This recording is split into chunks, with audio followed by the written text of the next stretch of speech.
Good evening friends. एक बार फिर आपके साथ में बीएस गुरु एजुकेशन से भूपेंद्र सिंह आपको आपके करंट अफेयर्स के साथ कुछ नई न्यूज़ के साथ चर्चा करते हैं। आइए चलते हैं हम अपनी फर्स्ट न्यूज़ की तरफ। पहली न्यूज़ है सेंसस से रिलेटेड यानी जनगणना से रिलेटेड। चूँकि हमारे देश में जो जनगणना होती है वो प्रत्येक 10 सालों में होती है। चूँकि हमारे इस जनगणना को 2021 में प्रारंभ हो जाना चाहिए था, परंतु देश में कोविड-19 की वजह से ये जनगणना टल गई है और ये 16वीं राष्ट्रीय जनगणना होगी। यानी भारत में हर दशक में यानी 10 सालों में, यानी जो इससे पहले हुई जनगणना है वो 2011 में हुई और अब जो होने वाली थी वो 2021 में होने वाली थी। चूँकि प्रॉब्लम ये हो गई कि कोविड-19 की वजह से ये जनगणना नहीं हो पाई और अभी अंतिम आदेश तक ये जनगणना नहीं हो पाएगी, ऐसा न्यूज़ में आया हुआ है और ये 16वीं आपकी राष्ट्रीय जनगणना होगी। इससे कोई रिलेटेड कुछ प्रमुख बिंदु देख लेते हैं जो हमारे एग्ज़ाम्स के लिए और हमारे लिए काफ़ी इम्पोर्टेंट है। यानी वास्तव में देखा जाए तो ये जो जनसंख्या या जनगणना का वर्क है ये हमें ऋग्वेद से पता चलता है। यानी साहित्य में देखें तो सबसे पहले हमें इसे ऋग्वेद से पता चलता है और इसमें 800 से 600 ईसा पूर्व के दौरान कुछ विधियों द्वारा जनगणना को बनाए रखा गया था। दूसरी बात यह है कि मुगल बादशाह अकबर के शासनकाल में प्रशासनिक रिपोर्ट आईने अकबरी में जनसंख्या, उद्योग, धन और कई अन्य विशेषताओं से संबंधित व्यापक आंकड़े शामिल थे।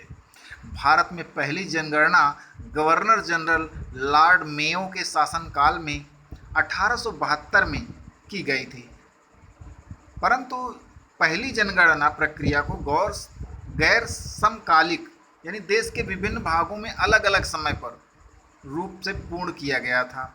लेकिन राष्ट्रीय जनरल रजिस्टर जनरल और जनगणना आयुक्त के नव स्थापित कार्यालय ने वर्ष 1881 में भारत में पहली बार जनगणना पूरी की। यानी सबसे पहले यदि हम देखें तो जनगणना गवर्नर जनरल लॉर्ड मेयो के शासनकाल में 1872 में हुई थी, परंतु ये जो जनगणना थी गैर समकालिक थी। यानी देश के विभिन्न हिस्सों में एक ही साथ जनगणना नहीं हो पाई थी और कुछ हिस्से छूट भी गए थे। तो इस वजह से रजिस्ट्रार जनरल और जनगणना आयुक्त का जो नया शासन स्थापित उसका कार्यालय स्थापित किया गया, तब 1881 में भारत में पहली बार जनगणना पूरी की गई और फिर 130 से अधिक वर्षों के इतिहास के साथ यह एक विश्वसनीय अभ्यास साबित हुआ जो प्रत्येक 10 वर्षों में आयोजित किया जाता है। जनगणना अधिनियम को 1948 में लागू किया गया। संवैधानिक रूप से अगर देखें या नियम के अनुसार देखें तो जनगणना को वर्ष 1948 में लागू किया गया और इस अधिनियम के माध्यम से जनगणना के लिए एक स्थायी योजना की रूपरेखा के साथ जनगणना अधिकारियों के दायित्व का निर्धारण किया गया। जनगणना 1948 के तहत जनगणना में एकत्र किए गए व्यक्तिगत डेटा को अधिनियम में निहित प्रावधानों के अनुसार सार्वजनिक नहीं किया जाता। चूँकि व्यक्तिगत डेटा का उपयोग राष्ट्रीय नागरिक रजिस्टर यानी एनसीआर सहित किसी अन्य डेटाबेस को तैयार करने के लिए किया जाता है। विभिन्न प्रशासनिक स्तरों पर केवल समेकित गणना के आंकड़े ही जारी किए जाते हैं। तो फ्रेंड्स, ये थी हमारी जनगणना से रिलेटेड न्यूज़। यानी सबसे पहली जनगणना 1872 में हुई थी, परंतु ये समकालिक नहीं थी, गैर समकालिक थी। और सबसे पहली व्यवस्थित जनगणना जो हमारी हुई वो 1881 में हुई और हर 10 वर्षों में तब से होती जा रही है। अगली न्यूज़ है हमारी नाटो से संबंधित। चूँकि अफ़गानिस्तान पर तालिबान ने पूर्ण रूप से कब्जा कर लिया है और अब वो वहाँ पर सरकार बनाने की बात कह रहा है। इससे पहले अमेरिका समर्थित यानी नाटो समर्थित अमेरिकी सैनिक वहाँ पर मौजूद थे, जिसे अफ़गानिस्तान में तालिबान उनकी हार को बताता है। तो देखते हैं नाटो क्या है, इसमें कौन कौन से देश हैं, और ये हमारे एग्ज़ाम्स के लिए भी काफ़ी इम्पॉर्टेंट है। इसको उत्तरी नाटो का फुल फॉर्म है नॉर्थ अटलांटिक ट्रीटी ऑर्गेनाइजेशन।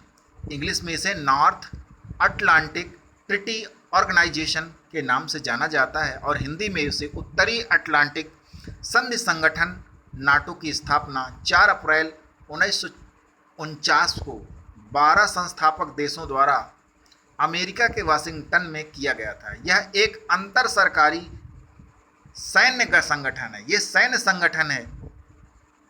इसका मुख्यालय बेल्जियम की राजधानी ब्रुसेल्स में अवस्थित है।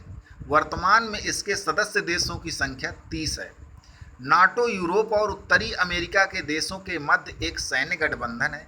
मैं आपको बता देना चाहता हूं कि इस संगठन नाटो में 28 देश आपके यूरोप के यानी यूरोपीय यूनियन के, और 2 देश आपके उत्तरी अमेरिका के देश शामिल हैं। वर्ष 2017 और 2020 में क्रमशः मोंटेनेग्रो और उत्तरी मैसेडोनिया को सदस्य देश के रूप में इसमें शामिल किया गया। नाटो समूह रक्षा के सिद्धांत पर काम करता है, जिसका तात्पर्य एक या अधिक सदस्य पर आक्रमण सभी 10 देशों पर आक्रमण माना जाता है। यानी अगर किसी देश पर कोई भी देश किसी एक देश पर आक्रमण करता है तो नाटो के सिग्नेटरी कोई भी देश पर उसे आक्रमण माना जाएगा। ज्ञातव्य है कि यह नाटो के अनुच्छेद 5 में निहित है। इस अनुच्छेद को पहली बार संयुक्त राज्य अमेरिका पर हुए आतंकवादी हमले 11 सितंबर 2001 के बाद लागू किया गया था। नाटो में कोई भी निर्णय सभी 30 देशों के समूह इच्छा के आधार पर लिए जाते हैं। नाटो के सदस्य देशों का कुल सैन्य खर्च विश्व के सैन्य खर्च का 70% से अधिक है, जिसमें अमेरिका अकेले अन्य यूरोपीय देशों की तुलना में अधिक खर्च करता है। हमारी अगली न्यूज़ की तरफ बढ़ते हैं, और अगली न्यूज़ है यहाँ पर हुनर हाट। केंद्रीय अल्पसंख्यक कार्य मंत्रालय ने 75 हुनर हाट के माध्यम से 7,75,000 कारीगरों शिल्पकारों को रोजगार का अवसर प्रदान करने का लक्ष्य रखा है। यानी केंद्रीय अल्पसंख्यक कार्य मंत्रालय ने 75 हुनर हाट खोलने की बात कही है, और जिसमें 7,50,000 कारीगरों को शिल्पकारों को रोजगार का अवसर प्रदान करने का लक्ष्य बताया है। तो देश भर में आयोजित होने वाले 75 हाट अमृत महोत्सव का हिस्सा होंगे। चूँकि हमारा भारत देश स्वतंत्रता की 75वीं वर्षगांठ मना रहा है और इसे हम अमृत महोत्सव की तरह मना रहे हैं, तो इसी का ये एक हिस्सा है। भारत की आज़ादी के 75 वर्ष पूरे होने के अवसर पर इसे चिन्हित करेंगे। साथ ही वक्फ तकियाती योजना यानी प्रधानमंत्री जन विकास कार्यक्रम के तहत देश भर में खाली पड़ी वक्फ भूमि पर 75 अमृत महोत्सव पार्क स्थापित किए जाएंगे। प्रमुख बिंदु हुनर हाट अल्पसंख्यक समुदाय के कारीगरों द्वारा बनाए गए हस्तशिल्प और पारंपरिक उत्पादों की एक प्रदर्शनी होगी। इसकी थीम है वोकल फॉर लोकल। चलते हैं हमारी एक अगली पहल की तरफ, स्वयं study base of active learning for young aspiring minds.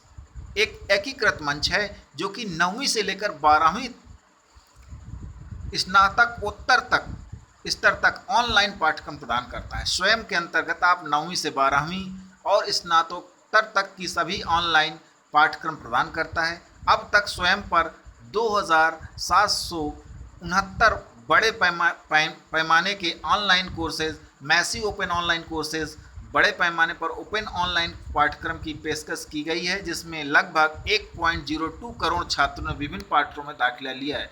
NCERT कक्षा 9 से 12 तक के लिए 12 विषयों में स्कूल शिक्षा प्रणाली हेतु बड़े पैमाने पर ऑनलाइन पाठ्यक्रम मैसिव ओपन ऑनलाइन कोर्स का मॉड्यूल भी विकसित किया गया है। ये 12 विषय अकाउंटेंसी, व्यवसायिक अध्ययन, जीव विज्ञान, रसायन विज्ञान, आर्थिक, इतिहास, भूगोल, गणित, भौतिकी, राजनीतिक, मनोविज्ञान और समाजशास्त्र हैं।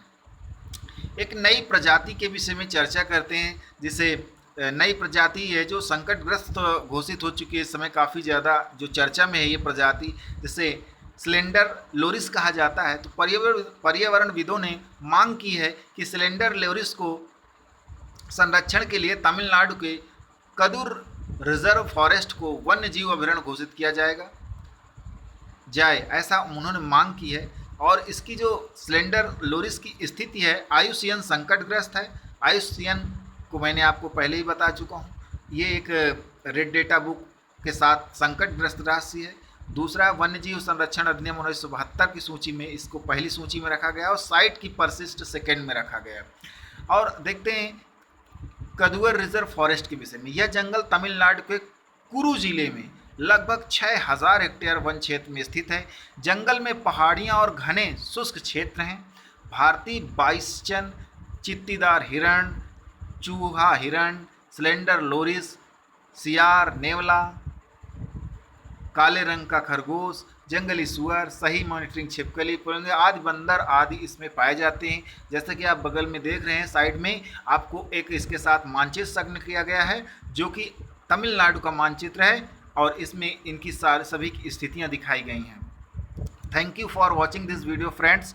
प्लीज़ फ्रेंड्स, मैं आप लोगों से रिक्वेस्ट करता हूँ, यदि वीडियो आपको अच्छा लगता है और आपकी पढ़ाई इसमें तनिक से भी हेल्पफुल है तो आप इसे शेयर करें और लाइक करें और अपने फ्रेंड के साथ इसे शेयर करें ताकि अधिक से अधिक लोगों को नॉलेज या छोटी छोटी जो जानकारी मैं प्रोवाइड करता हूं वो छोटे से छोटे स्तर तक पहुंचें और ग्रास रूट तक पहुंचें। जो व्यक्ति इन चीज़ों के विषय में नहीं जानते और एग्ज़ाम्स में इनका काफ़ी आवागमन होता है, करंट अफेयर्स में कुछ लोग इनकी प्रिपरेशन नहीं कर पाते हैं क्योंकि जैसे द हिंदू हमारे देश के सभी जगहों पर अवेलेबल नहीं हो पाता, गांव के क्षेत्रों में नहीं अवेलेबल हो पाता, तो मैं द हिंदू की न्यूज़ आपको हिंदी में कन्वर्ट करके आपके पास ला रहा हूं और कृपा करके आप इस चैनल को आप अपने फ्रेंड सर्किल में लाइक करें, सब्सक्राइब करें ताकि आपको द हिंदू जैसे इम्पोर्टेंट न्यूज़पेपर, इंडियन एक्सप्रेस जैसे इंग्लिश के न्यूज़ को हिंदी में कन्वर्ट करके आपको प्राप्त हो सके।